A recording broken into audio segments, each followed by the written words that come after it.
Last year, I got up in the middle of the night to climb a mountain to see the sunrise. It was still dark.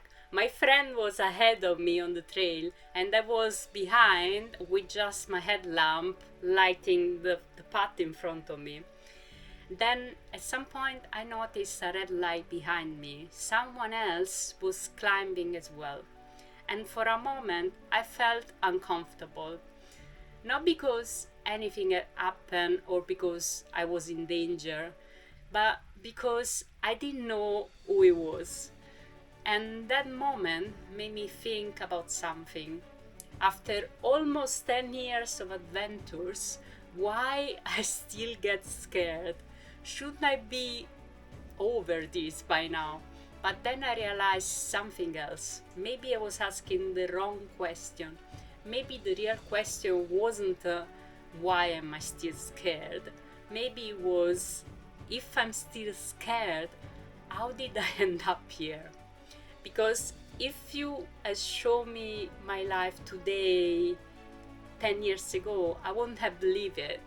Driving across Alaska alone, sleeping in the car in remote places, kayaking for long distance by myself, traveling without always knowing what was gonna happen. Back then, just renting a car abroad felt scary.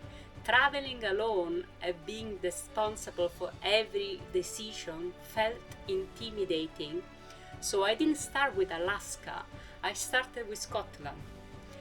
One of my first solo trips was an organized trip. Everything was planned.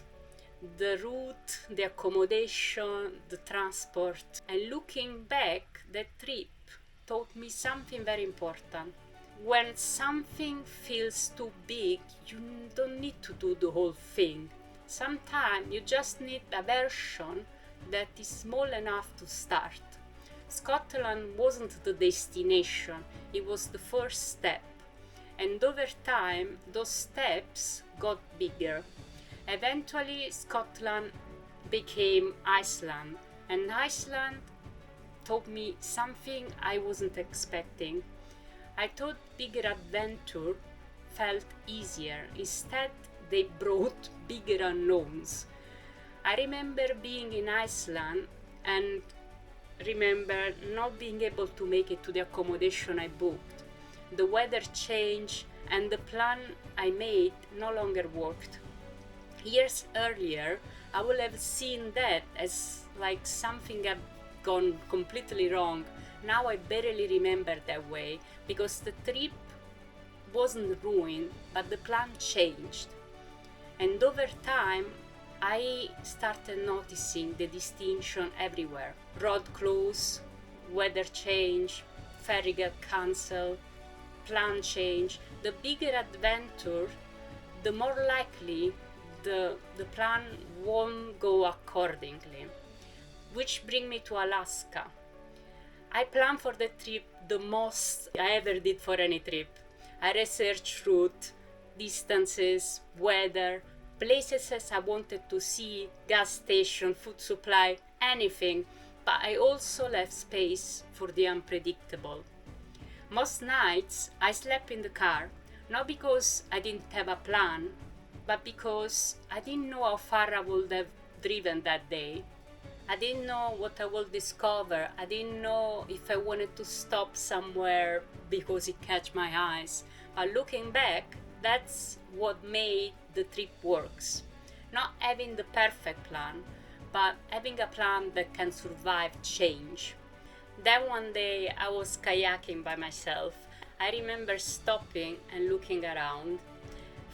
From shore, everything looked possible, but out in the water, it felt very different. Everything looked further away and huge, more exposed. Then I realized the emergency radio I was carrying had no battery left, and for a moment I felt genuinely scared. The interesting thing wasn't the fear, but what happened next. Because few years earlier, I think that feeling would have taken over.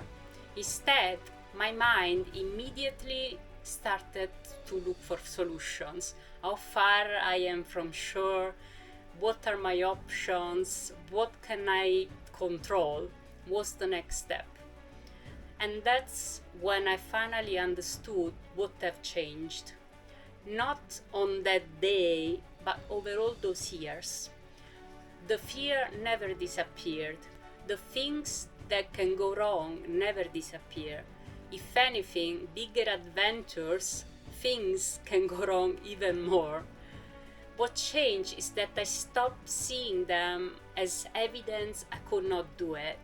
Looking back, I think I misunderstood confidence. I thought that meant knowing things will work out. Now I think confidence is much simple than that.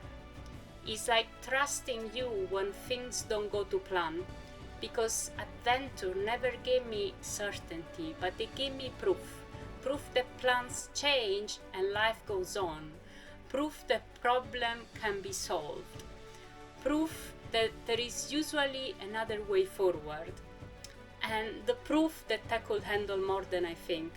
And maybe that's the real reason I still choose adventure that scare me. Not because I'm fearless or different, but because every adventure reminds me of something. You don't become capable before you start, but you become capable because you started. Looking back, I thought I wasn't brave enough. I thought adventure people were different. And I thought one day I would stop feeling scared. I was wrong on all three, and that fear and scare never disappear. The thing that disappeared was the doubt. And that's the best gift adventure given me. If you wanna see where everything started, watch this video next. Or here.